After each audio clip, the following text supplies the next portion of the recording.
मुझे सिर्फ बेटा ही चाहिए। एक परिवार था, उसमें माही और उसका पति रवि रहते थे। रवि बोला, सुनो माही, क्या तुमने कोई हमारे बच्चे के लिए नाम सोचे हैं? माही ने कहा, हाँ, मैंने बहुत नाम सोचे हैं। तुम चाहो तो डायरी में पढ़ सकते हो। कुछ लड़की के और कुछ लड़के, दोनों के नाम मैंने लिख रखे हैं। तुम्हें जो पसंद आए उन पर टिक कर दो। रवि माही को घूरते हुए बोला, लड़की के नाम का क्या होगा? हमारा लड़का ही होगा, लड़की नहीं, क्योंकि मुझे बेटा ही चाहिए। माही ये बात सुनकर दुखी हो गई और बोली, अगर लड़की हुई तो? रवि माही की बात काटते हुए बोला, लड़की कैसे होगी?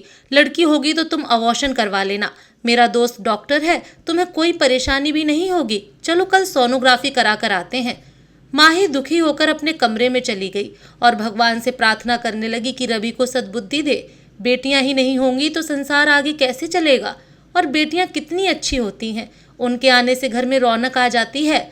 अगले दिन रवि माही को अपने दोस्त के हॉस्पिटल ले गया और सोनोग्राफी के बाद पता चला कि गर्भ में लड़की है। रवि ने तुरंत अबॉर्शन कराने को कहा, लेकिन माही नहीं मानी।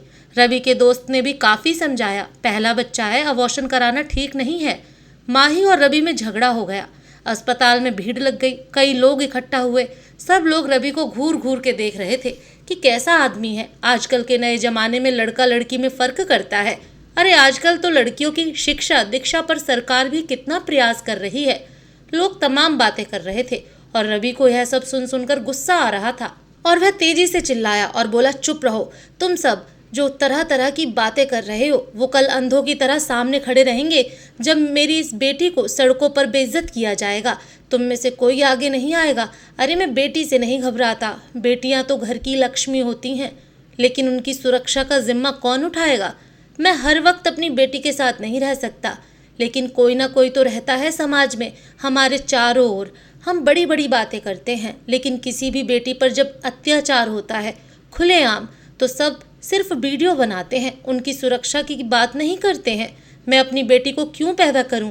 इसलिए उसके छोटे से शरीर के कई टुकड़े हो जाएं, उस दर्द से अच्छा है मैं अभी इसको विकसित होने से पहले ही हमेशा के लिए मुक्त कर दूं, क्योंकि मैं अपनी बच्ची के साथ ऐसा अत्याचार नहीं देख सकता।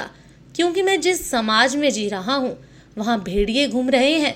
मैं इस बेटी को जन्म नहीं लेने दूंगा। आप लोग नहीं समझते कि जब एक बेटी पे अत्याचार होता है तो एक बाप के कलेजे पे क्या बीतती है। रवि की बात सुनकर सब शांत हो गए, सब सोच में पड़ गए, क्योंकि रवि की बात बिल्कुल सच थी। रवि ने फिर से चिल्लाकर कहा, क्या मेरी इस बेटी के जन्म के बाद तुम लोग उसकी सुरक्षा का जिम्मा उठाओगे? क्या उसका हर पल साथ दोगे? उसे अपनी बेटी मानोगे?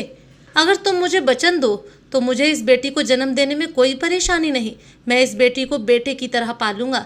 लेकिन क्या तुम सब इसे बेटे की तरह समझोगे? ये बेटी महज कोई खिलौना नहीं जिसे खेल कर तोड़ दिया जाए। इसमें भी भावनाएं होती हैं। इसे भी सिर उठाकर जीने का अधिकार है। माँ बाप के लिए बेटा और बेटी दोनों बराबर होते हैं।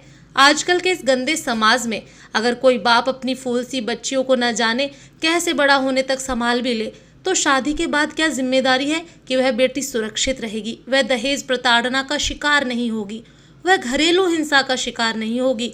अगर आप सब लोग मुझे यह वचन दे कि हाँ यह इसका शिकार नहीं होगी, तो मुझे कोई परेशानी नहीं है इस बच्ची को जन्म देने में। सारे लोग हैरान और चुप थे, यह सोचकर कि बात तो रवि सच कह रहा था।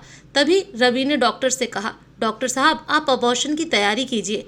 डॉक्टर ने रवि की बात समझकर अबॉर्शन की तैयारी करनी शुरू कर दी। माही रोए जा रही थी। तभी एक नौजवान युवक आगे बढ़ा और उसने रवि का हाथ पकड़कर कहा, मैं आपको वचन देता हूँ कि मैं आपकी बेटी की रक्षा करूँगा।